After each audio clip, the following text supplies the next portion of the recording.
Pelo sinal da Santa Cruz, livrai-nos Deus, nosso Senhor, dos nossos inimigos, em nome do Pai, do Filho e do Espírito Santo. Amém. Meu Senhor e meu Deus, creio firmemente que estás aqui, que me vês, que me ouves. Adoro-te com profunda reverência, peço-te perdão dos meus pecados e graça para fazer com fruto esse tempo de oração. Minha Mãe Imaculada, São José, meu Pai e Senhor, meu anjo da guarda, intercedei por mim.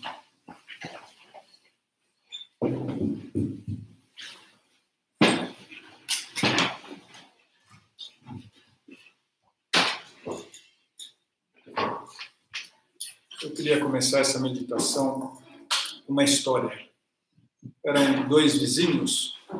O primeiro comprou um coelho para os seus filhos, e os filhos do outro chegam para o pai e falam que também gostariam de ter um animal de estimação. O pai resolve comprar um pastor alemão. Dias depois, os vizinhos se encontram e um deles comenta com o outro: "Eu estou com medo do seu cachorro matar o meu coelho."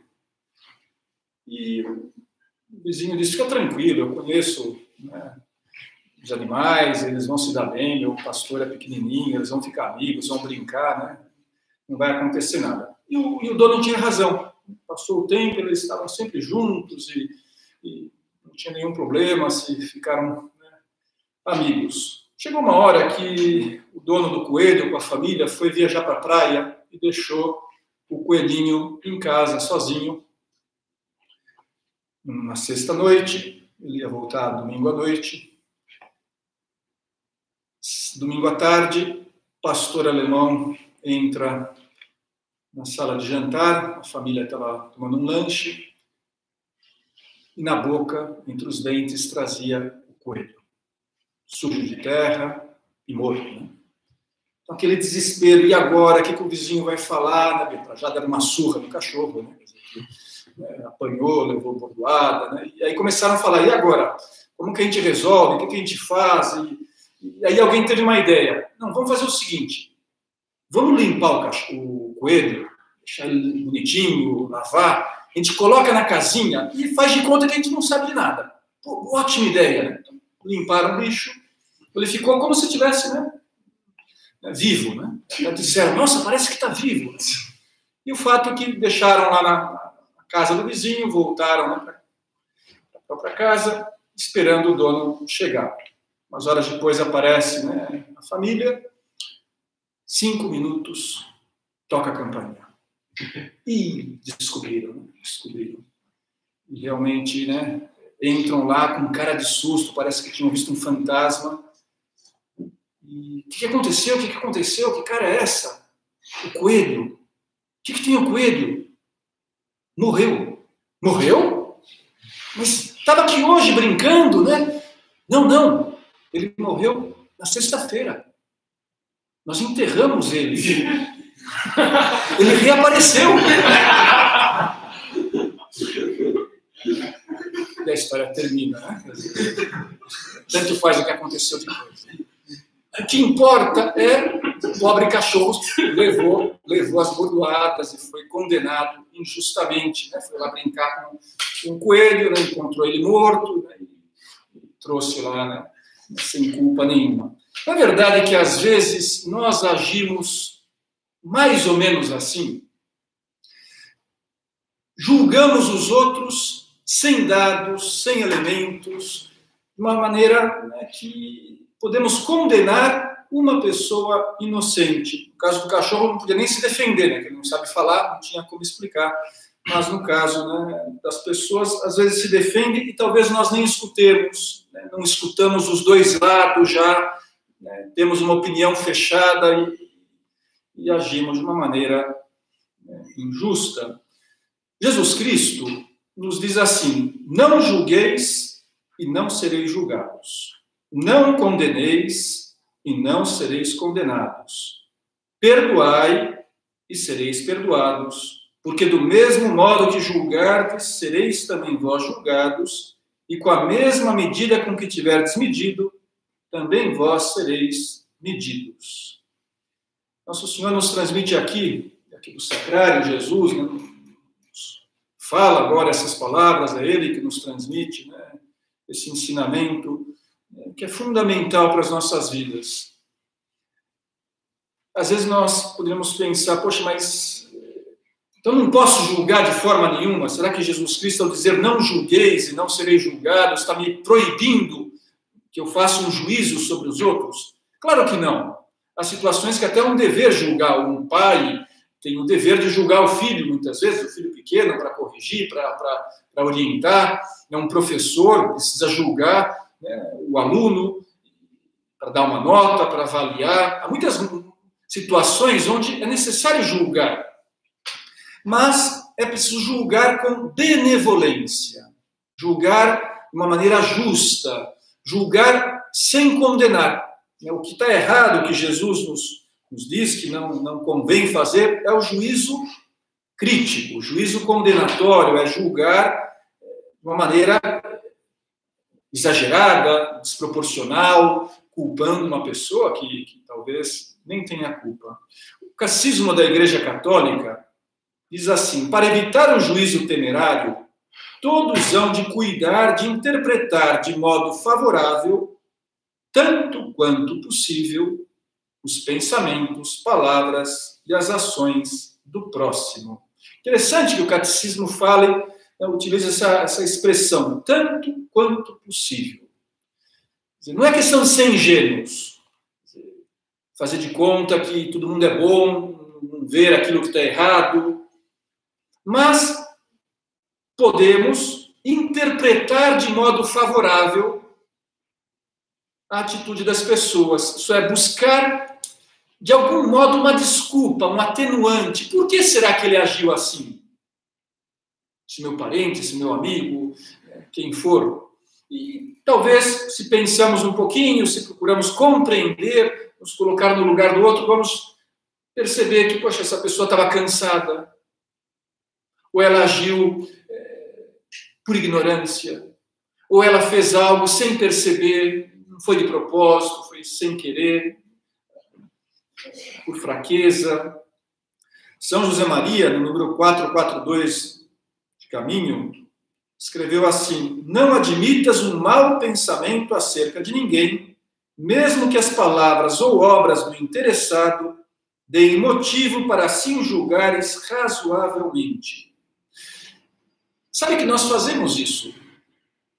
De vez em quando, com algumas pessoas, nós facilmente temos essa compreensão, essa capacidade de pensar bem, passar por cima. Pensar assim, um grande amigo, um amigo que eu gosto, que eu dou bem com ele, ele apronta um monte de coisas e eu sou compreensivo. Eu continuo gostando dele, eu entendo, eu sou capaz, né, de julgar de um modo benevolente. Talvez, no sentido contrário, aquela pessoa que eu não vou muito com a cara, eu tenho uma dificuldade de relacionamento, pelo motivo que for, qualquer coisinha eu já condeno, qualquer coisinha eu já penso mal, eu já critico, de modo que eu não estou sendo justo. Por que será que nos custa não julgar mal? Quais são os motivos desses juízos precipitados, desses juízos críticos? Eu penso que são basicamente dois. Vamos considerar um pouquinho agora a presença de Deus na nossa meditação pessoal. O primeiro deles é o preconceito. Tem gente que acha que não tem preconceito, talvez não tenha mesmo, mas não é muito difícil que tenhamos algum tipo de preconceito. E o preconceito faz que depois sejamos injustos, que julguemos mal, que rotulemos uma pessoa, né, só porque ela é de tal lugar do país, nasceu não sei aonde, ou porque tem um nível social mais alto, mais baixo, porque tem uma característica determinada, tem uma religião X ou Y, tem esse temperamento, e eu posso ter um preconceito com pessoas que são assim, que têm essa característica, e só de olhar para aquela pessoa, por causa desse preconceito, eu a condeno. Eu penso mal. Os homens, em relação às mulheres, algumas vezes têm esse tipo de preconceito, né? Tem mulher que fala, né, nenhum homem presta, né? Quer dizer, todo homem é bruto. Pô, também não exagera, né? Em geral é, mas não sempre, né? Quer dizer, ou o homem que pensa da mulher, não, que as mulheres não são objetivas. Também não dá para generalizar. Né? É preciso ter cuidado, senão a gente cai no preconceito. E esse preconceito pode ser em relação a uma pessoa determinada. Fulano sempre chega atrasado. E eu já condenei. Já começo a pensar mal. Não sei quem sempre deixa as coisas fora de lugar. Se encontra uma coisa fora de lugar, é de fulano. Não sei, né? Não vi, mas eu já acusei, já interpretei, já imaginei que tinha sido tal pessoa. Então, pensar, né? Não há algo de preconceito em mim, não teria que ser mais aberto, mais tolerante, para poder julgar com justiça, não de modo exagerado, não de uma maneira equivocada. O segundo motivo para os nossos juízos críticos é o orgulho. Esse sim todos nós temos. Em maior ou menor medida, trazemos na alma essa raiz, essa tendência, esse defeito da soberba. E às vezes, por causa disso, estamos convencidos de estarmos certos. Eu acho que eu sempre tenho razão. E na história do cachorro, né? Eu tenho razão, eu sei, é assim, foi isso. Eu não dou nem chance para a pessoa se explicar, não dou nem desconfio de mim mesmo. E de repente, condeno uma pessoa que era inocente. Nosso Senhor diz algo muito forte em relação a isso. Por que vês tu o cisco no olho do teu irmão e não reparas na trave que está no teu olho? É verdade que às vezes nós temos essa tendência. Somos exagerados ao julgar os outros e vemos lá uma coisa pequenininha, algo grande. E, talvez em relação a nós mesmos somos muito compreensivos. E não percebemos, às vezes, que nosso erro é maior do que o erro do meu irmão, o erro daquela pessoa. E eu simplesmente não percebo. Tem uma história que mostra um pouquinho isso. O marido estava preocupado com a esposa, os dois já eram mais velhos, porque ela estava ficando surda, segundo ele, né? Escutava e não queria admitir que estava surda. E ele ficava impaciente, ficava bravo, porque a mulher não ouvia, e ela não queria ir ao médico. Então ele vai no médico para ver se podia fazer alguma coisa, né, pela esposa e como convencê-la, né, de que ela precisava, né, de colocar um aparelho.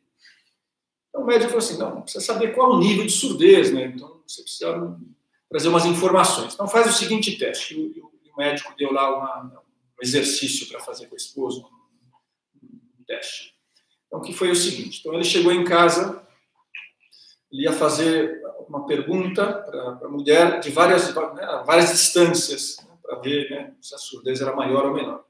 Então, ele chega lá, abre a porta, e fala em voz alta, a mulher estava na cozinha, né, preparando o jantar. Querida, o que nós temos hoje para comer?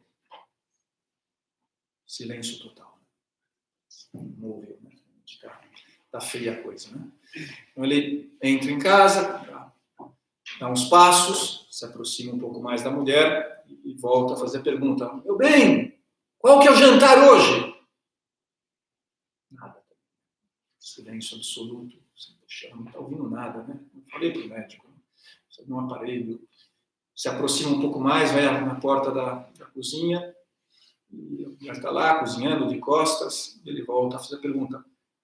Querida, o que nós vamos jantar hoje? Mais uma vez, nenhuma resposta. Nossa, é dramático, é assustador. E ele chega já no ouvido dela e pergunta pela quarta vez, meu bem, qual é o jantar hoje? E ela se volta e diz, pela 4ª vez, frango. Surdo era ele, né? Isso acontece, né? Isso acontece. Às vezes o problema sou eu, não são os outros. Mas eu não percebo. Eu acho que o problema é da minha mãe. Não que minha mãe pega no meu pé, não que minha mãe fica brigando comigo, minha mãe não é compreensiva.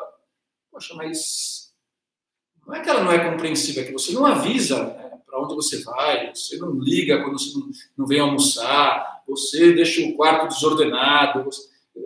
A sua mãe simplesmente está cumprindo o papel dela, que é corrigir, que é e você não faz a sua parte. Pode ser que aconteça isso. Quer dizer, e eu culpo a minha mãe, eu acho que o problema está nela, mas eu não olho para mim mesmo. Poxa, e eu? Será que eu estou fazendo a minha parte? Será que eu sou um bom filho? Isso vale para tudo. Se nós pensarmos, né, quer dizer, é muito fácil cairmos nesse erro. De modo que é muito saudável desconfiar dos nossos juízos. Pensar, será que eu tenho razão? Quando nos corrigem, facilmente a gente se desculpa, não é bem assim, a gente não gosta, né, de aceitar uma correção e já nos defendemos. E se essa pessoa tiver razão? E se realmente, né, eu tiver esse defeito? Duvidar de nós mesmos. Se não trabalhamos a humildade, se não crescemos na humildade, se não procuramos, né, reconhecer os nossos erros, ver, né, aquilo que não fazemos bem, vamos acabar culpando os outros de tudo e seremos injustos. Uma experiência que o sacerdote tem muitas vezes, quando um casal está se desentendendo, brigando, e às vezes vem o homem, vem a mulher, né, separadamente, conversar, né, com o padre. Então a experiência é a seguinte: se ouve primeiro né, um dia determinado, lá na direção espiritual, o cara vem falando da esposa e se está brigado, muitas vezes vai falar que a esposa tem tal defeito, que a esposa faz isso, faz aquilo, e se defende, né? Não, que eu sou paciente, mas não dá, né? Porque ela toda hora, não sei o quê, né? Então ele conta uma história, você escuta, acredita, procura dar um conselho. Então, tem uma ideia, né? De como é esse casal. Aí vem outro dia, vem a esposa. E ela também fala do marido, né? Ela estava brava, estava discutindo, então ela acaba, né, desabafando, pedindo conselho. Mas aí ela começa a falar de um marido que não tem nada a ver com o marido que você falou no dia anterior, né? Mas será que é o mesmo casal, né? Será que estamos falando será que esse negócio aqui, né? Então, o que acontece? Porque ela conta uma história totalmente diferente e ela, é inocente, né? Então, qual é a conclusão que você chega, né, que o sacerdote tenta, né, e acaba mostrando depois para os dois? Que nenhum deles tem razão. Que os dois estão exagerando. E não estão sendo humildes, não estão sabendo reconhecer a sua parte de culpa. Então, lógico, eu só vejo com lupa o defeito do outro e os meus defeitos eu não enxergo. E aí é muito difícil a convivência, realmente. Fica complicado. Então, é muito melhor, poxa, vamos nos corrigir, vamos lutar contra os nossos defeitos, vamos melhorar. E, provavelmente o ambiente já vai ser melhor, aquela pessoa também vai, né, se comportar de uma maneira mais adequada e vai ter mais paciência e o relacionamento vai fluir. Em resumo, é muito bom desconfiar dos nossos juízos. Olha, de todo jeito, o melhor caminho para vencer esse defeito que podemos ter do juízo crítico é aprender a compreender. Isso é crescer na caridade, dilatar o coração, de modo que nós vamos olhar cada vez mais para as pessoas que estão ao nosso lado, na nossa casa, no nosso ambiente profissional, na nossa vida social, são as pessoas com quem convivemos. Vamos olhar com carinho, vamos olhar com paixão, compreender que as pessoas são diferentes, compreender que cada um tem o seu jeito, e para isso é necessário colocar-se no lugar do outro.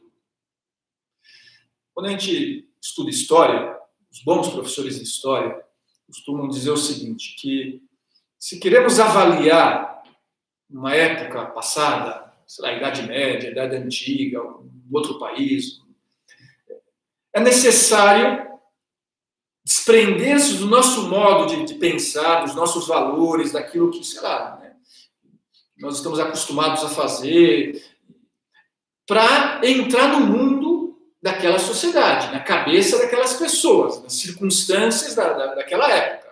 E aí sim eu posso avaliar, temos aqui historiadores que nos confirmam isso, que vão, aí sim eu posso entender por que eles faziam isso, por que se comportavam dessa forma, sem julgar, porque de repente eu estou julgando, não, que isso está errado. Está errado segundo o meu critério atual, segundo os meus valores. E eu já acho que nós somos, pensando que eu sou melhor que ele, ou melhor que aquela civilização, melhor que aquelas pessoas naquela época, porque os meus valores são outros. E talvez não seja assim, muitas vezes não é. Às vezes no passado haviam coisas melhores do que hoje, mas eu preciso ser capaz de me colocar no lugar, né? E aí sim julgar, e aí sim tentar entender e valorizar o que é bom e o que não é bom. E algo semelhante podemos fazer em relação a uma pessoa determinada. Eu vou procurar entender essa pessoa da minha família, entender esse meu colega de trabalho, sem condenar.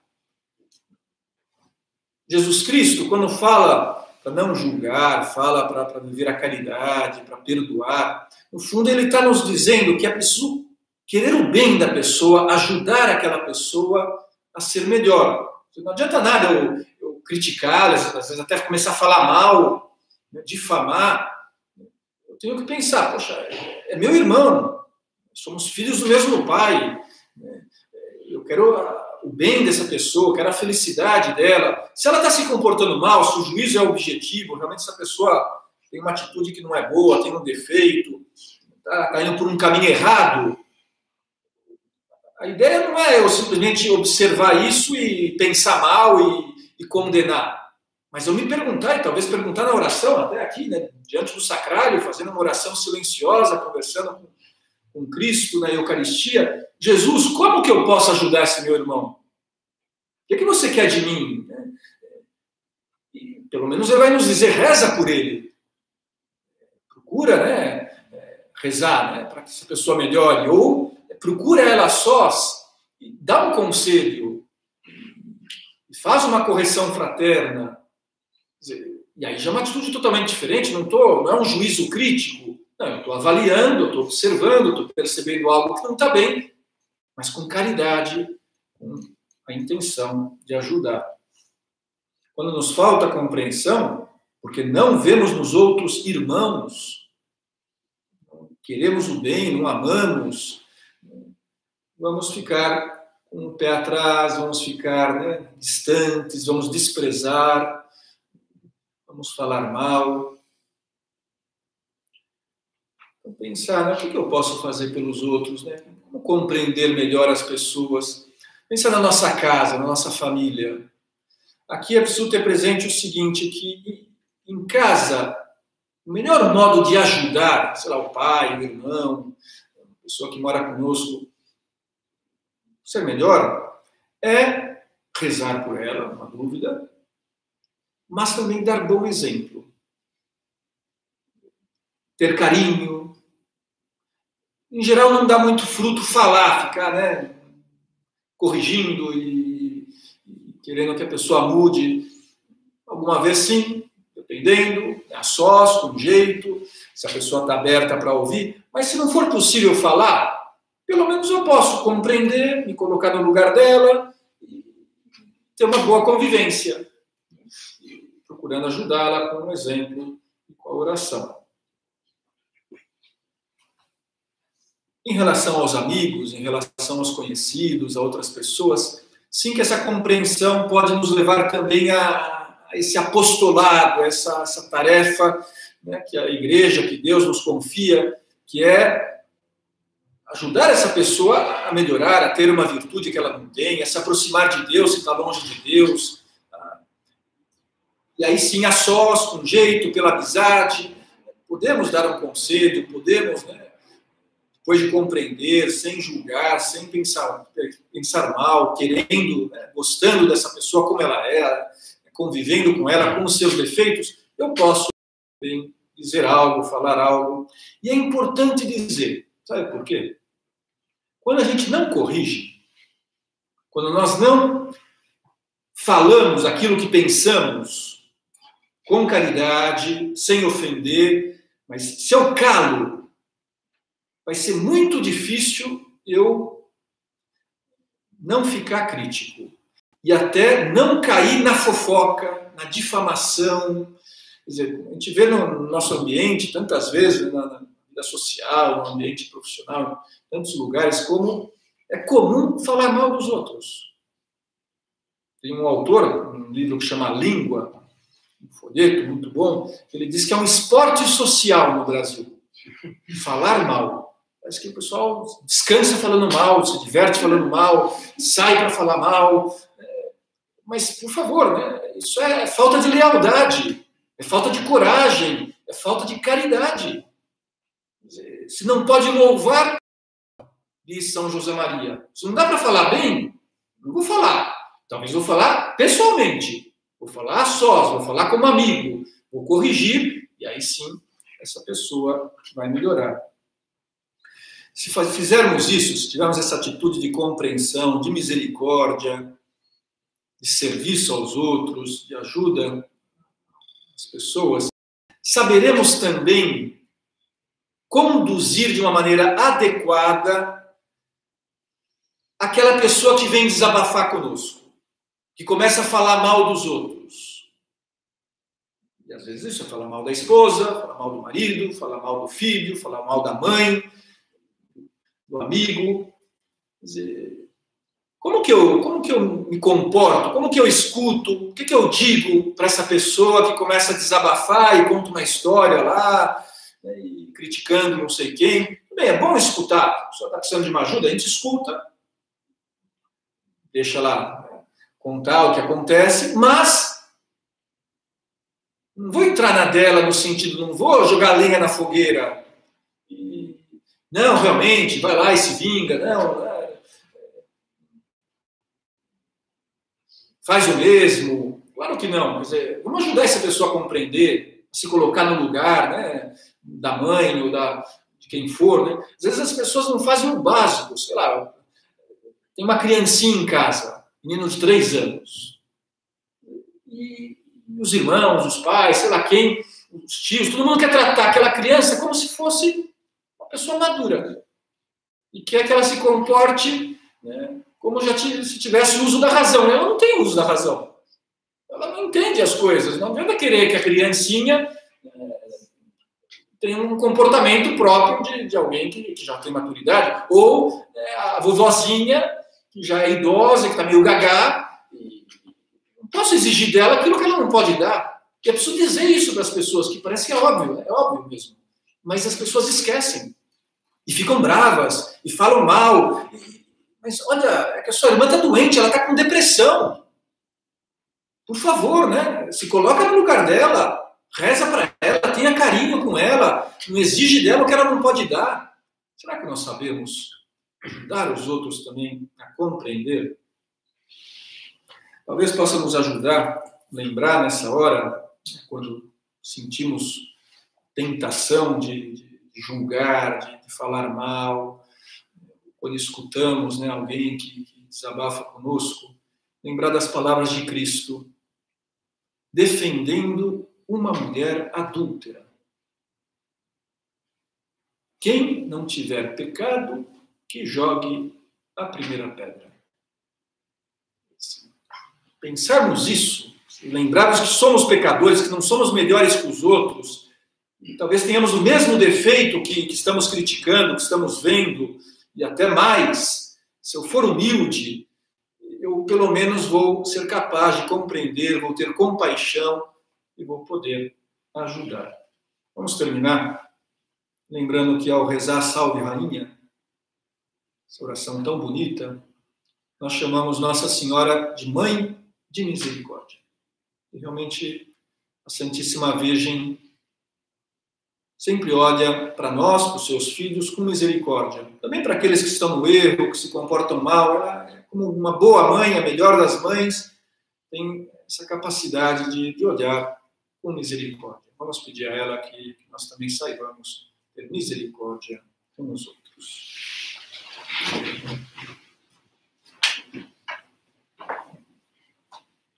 Dou-te graças, meu Deus, pelos bons propósitos, afetos e inspirações que me comunicaste nesta meditação. Peço-te ajuda para os pôr em prática. Minha Mãe Imaculada, São José, meu Pai e Senhor, meu anjo da guarda, intercedei por mim.